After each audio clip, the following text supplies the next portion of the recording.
আজকে আমি কি করতে চলেছি জানো? আজকে আমি ইলিশ মাছের ভাপা করতে চলেছি। ইলিশ মাছ অলরেডি আমি ধুয়ে নুন হলুদ মাখিয়ে নিয়েছি, সেগুলো তোমার দেখানোর প্রয়োজন মনে করলাম না।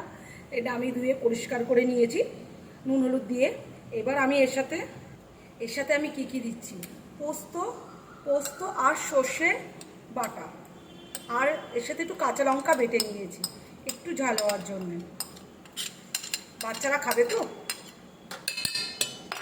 আর এর মধ্যে দিলাম, যেহেতু নুন হলুদ দেওয়াই রয়েছে অর্ডার, পরিমাণ মতন অল্প দেবো, অনেকটাই দিয়ে মাখিয়ে রেখেছি আমি।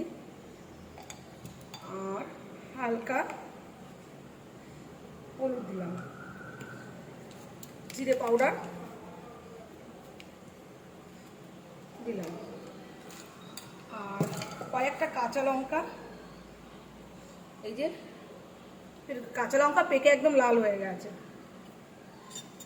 আর দিলাম সর্ষের তেল, একটু সর্ষের তেলটা একটু বেশি দিলাম। এতে কিন্তু জল টল কিচ্ছু পড়বে না, এইভাবে গরম জলের মধ্যে বসাবো। চলো আমি এবার এটাকে মাখিয়ে নিই।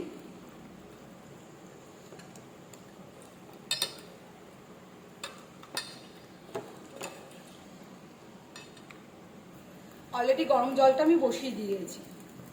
এরপরে এবার এই যে সব কিছু দিয়ে মাখানো মাছটাকে এর মধ্যে আস্তে করে বসিয়ে দিই। কিছু চাপা দিতে হবে, আমি থালাটা দিয়ে চাপা দিয়ে দিয়েছি, আর ব্যায়ামের এটা দিয়ে চাপা দিয়ে দিলাম।